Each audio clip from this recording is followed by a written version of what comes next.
નમસ્કાર ખેડૂત મિત્રો, હું રમેશ પટેલ. આજે આપણે ખેડૂત મિત્રો વાત કરીએ તો આપણે 2 થી 5 દિવસ પહેલું છે તે મિત્રો આ ડ્રમની અંદર આપણે જીવામૃત બનાવ્યું હતું. આ જીવામૃત બનીને મિત્રો છે તે કમ્પ્લીટ થઈ ગયું છે. હાલના સમયની અંદર ઉનાળો ચાલુ છે એટલે જે આપણે ઉકરડો છે તેની અંદર આપણે છે આ જીવામૃત નાખવાના છીએ. જેના લીધે ઉકરડાની અંદર જે આપણે છણ નાખીએ છીએ કે ઓગાળો નાખીએ છીએ બધું છે તે કમ્પ્લીટ રીતે સડાઈ જાય અને ઘન જીવામૃત છે તે મિત્રો એકદમ નંબર 1 નો તૈયાર થઈ જાય.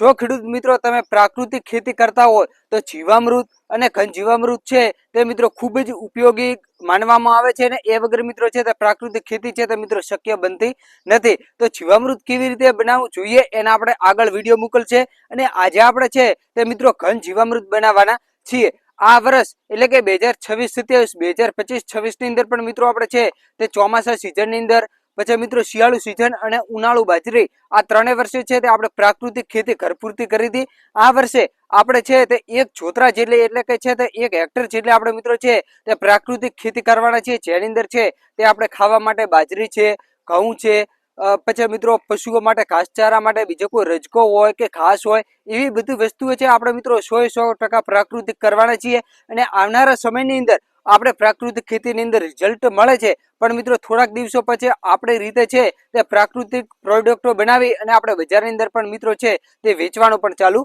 કરવાના છીએ. હાલ પૂરતી છે તમે મિત્રો મેં ઘરે પ્રાકૃતિક ખેતી કરીએ છીએ. જે તમે લીંબુ દેખો છો તો આ 100% મિત્રો ઓર્ગેનિક છે. આની અંદર કોઈ પણ પ્રકારની રાસાયણિક દવા કે કેમિકલ બીજું છાંટતા નથી. સામે મિત્રો છે તે 20 થી 25 રોપા છે આંબાના છે, એની અંદર પણ કોઈ પણ પ્રકારનું કેમિકલ કે દવા કે રાસાયણિક ખાતર બીજું નાખતા નથી. માત્ર ને માત્ર જે જીવામૃત છે એ જીવામૃતનો આપણે ઉપયોગ કરીએ છીએ અને ઘન જીવામૃતનો ઉપયોગ કરીએ છીએ. તો ચાલો તો આપણે ઘન જીવામૃત કેવી રીતે બનાવવું એ વિશે આપણે વાત કરીએ છીએ.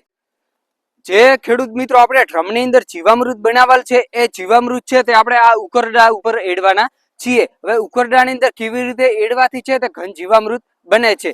તો સૌથી પહેલા તો જે આપણે ઉકરડાની અંદર છે તમારે આવા લકડાની મદદથી છે તે આવી રીતે મિત્રો છે તે મોટા મોટા છેદ કરી નાખવાના છે. જે આપણે છેદ કરીએ તે મિત્રો આખી રાત એમને મૂકી દેવાના છે અને સવારમાં તમારે આવા છેદ છે તે ખેડૂત મિત્રો સવારમાં વહેલા કરી લેવા. આખો દિવસ છે તેમને તેમ ખોલા રાખવા, તપવા દેવા. જાના લીધે તેની અંદર રહેલો જે મિત્રો ગેસ છે તે બહાર નીકળે અને જે આપણે જીવામૃત નાખીએ જે તેની અંદર બેક્ટેરિયા હોય એ મરે નહીં. એ માટે મિત્રો તમારે એ વાતનું ખૂબ ખાસ ધ્યાન રાખવું. અને તમે ઘન જીવામૃત બનાવવા માંગતા હો તો જીવામૃત નાખો. એ જીવામૃત તમારે છે તે સાંજના સમય નાખવું અને આ ઉપર એવી કંઈક મિત્રો છાંયડાની વ્યવસ્થા કરવી. જેના લીધે જે બેક્ટેરિયા છે એ મરે નહીં.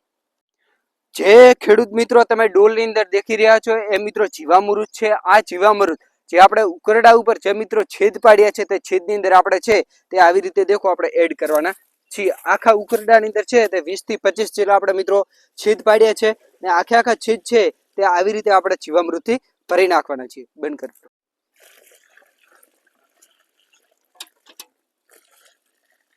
બસ. અને ખેડૂત મિત્રો આવા દરરોજના વિડીયો જોવા માટે તમે અમારી YouTube ચેનલને સબસ્ક્રાઇબ કરો. મિત્રો વાત કરીએ તો તમે કયા જિલ્લાના વતની છો એ પણ કોમેન્ટ કરીને જણાવજો અને તમે પ્રાકૃતિક ખેતી કરો છો કે નથી કરતા એ પણ કોમેન્ટ કરીને જણાવજો. જય દ્વારકાધીશ, જય ઠાકર, જય મુરલીધર.